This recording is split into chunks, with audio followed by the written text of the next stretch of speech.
born Father's Day, or day before Father's Day, 40 years ago, and what a great gift for a new 23-year-old father to have Christina to sort of join us on this journey that lasted for, continues to last. It's been cool because lately at CBU she's been able to work in the cafeteria, so I get easy access to Christina. She calls it her office over there, the cafeteria, and it really is cool just to be able to watch her there and see how she interacts with the college kids at CBU or co-workers, and just the fact that she works so hard and really is a great role model for me.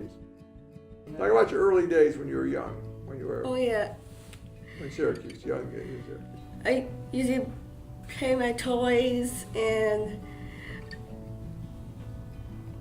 watch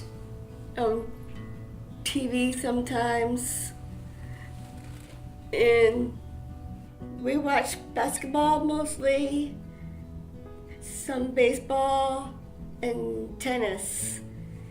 Oh, and during the fall season, we watch football.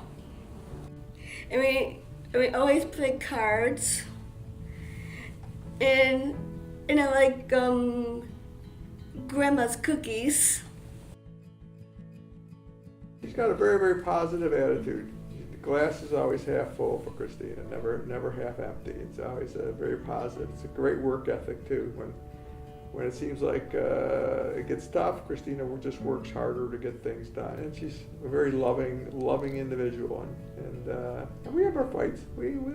We'll disagree on certain points along the way, and that's okay. We disagree on the movies. I mean, there's certain movies I hate that she loves, and we got some ones we both like. Back to the Future, for one, we both like that. You know, which one do I hate that you watch? Titanic. Oof, the worst movie ever. It's a love story. What name do we give ourselves? What? What do you call me? I don't know. What do you call me? I always call my a special name. Always call my dad Tough Guy. How come? Well, he's my special dad, and we grew up together.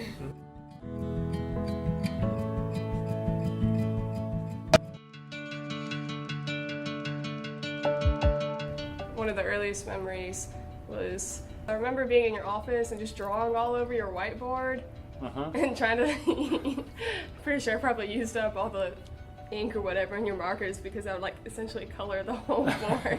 And then you'd always have to erase it when students came in. Then sometimes I would come in and there would be a message on the whiteboard because they had missed me. I think I came with you to a couple of classes. I remember at least one where I was sitting in your class. I still don't quite remember why I was there, but I was there. And I was like, wow, these people are really old. Now I don't agree with that statement, but it was really convenient having a physics professor for a dad. It probably did shape me some, but I was probably already inclined to that anyway, because when I was little I could ask, well, how does this work? And he could always give me a pretty solid answer. Remember we were driving and I was helping Brent with algebra, like you were in second grade, and I was helping him with algebra, what X was, and Kathy's sitting there trying to understand algebra in the second grade. I do remember you trying to teach me algebra on a word problem, and I didn't get it. All of a sudden we went from apples and numbers to letters, and I just couldn't follow it.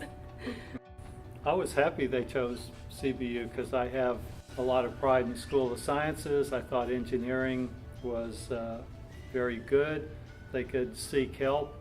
If they wanted to do well, this is a place that they could do well. And they both did really great.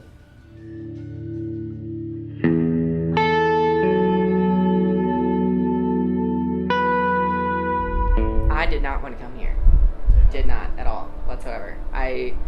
My dad was like, just apply, just apply. And I was like, I don't want to go here.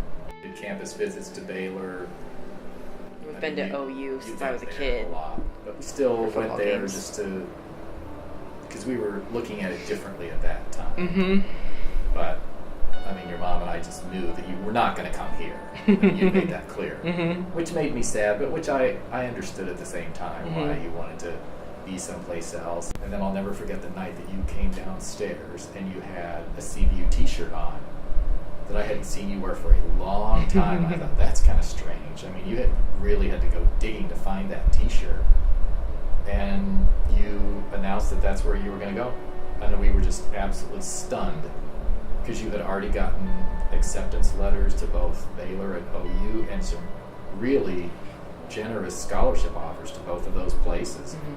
And so, I mean, we were just shocked, but really, I mean, thrilled that you were going to come here. Not just because of the tuition remission that that didn't hurt, but just knowing that you were going to be not so far away from home, but also that you were going to be here and that I'd be able to see you more. Was it what you thought it would be like coming to the same school where I was teaching? I mean, because you had been here a lot before you came here. Yeah, that's true. I didn't think that I was going to come visit you as much. Because I was like, no, I'm an independent. I'm 18. I'm not going to come see my dad at all, except when I need money or something like that. But it turned out to be really good, because then I got to come see you whenever I wanted to. If something was going on, if I needed help with a paper or a professor, understanding why one was crazy and why the other wasn't. Did you think I was going to come over and check on you? I did. I thought that you might bug my room occasionally, or that you would have access to security cameras. And so for a while I was a little shy, a little scared to do anything wrong. I mean, when you left, when we brought you here and we went home, I mean, I cried and cried. I mean, it was just pathetic. You know, and people would say, she goes to the same school, right? I said, And she lives on campus, right? So what's the problem? I don't know. It's just really hard because she's not home at night anymore. I think one of the things that I've actually recognized fairly recently is that when I started school, when I started college, all I wanted was independence from you and Mom. Not independence for myself, but independence from you and Mom, because I felt like as an only child, I was always at home. My parents were my best friends. I was a goody two-shoes. I was kind of stuck up. It wasn't until, I think, my junior year where I realized that I was kicking and screaming and fighting for an independence that wasn't the kind of independence that I wanted. I didn't realize that independence could also mean that you're surrounded by people that love you and that you still allow yourself to learn from other people and that you can almost be carried by that. I'm sure I've learned more about her than she's learned about me.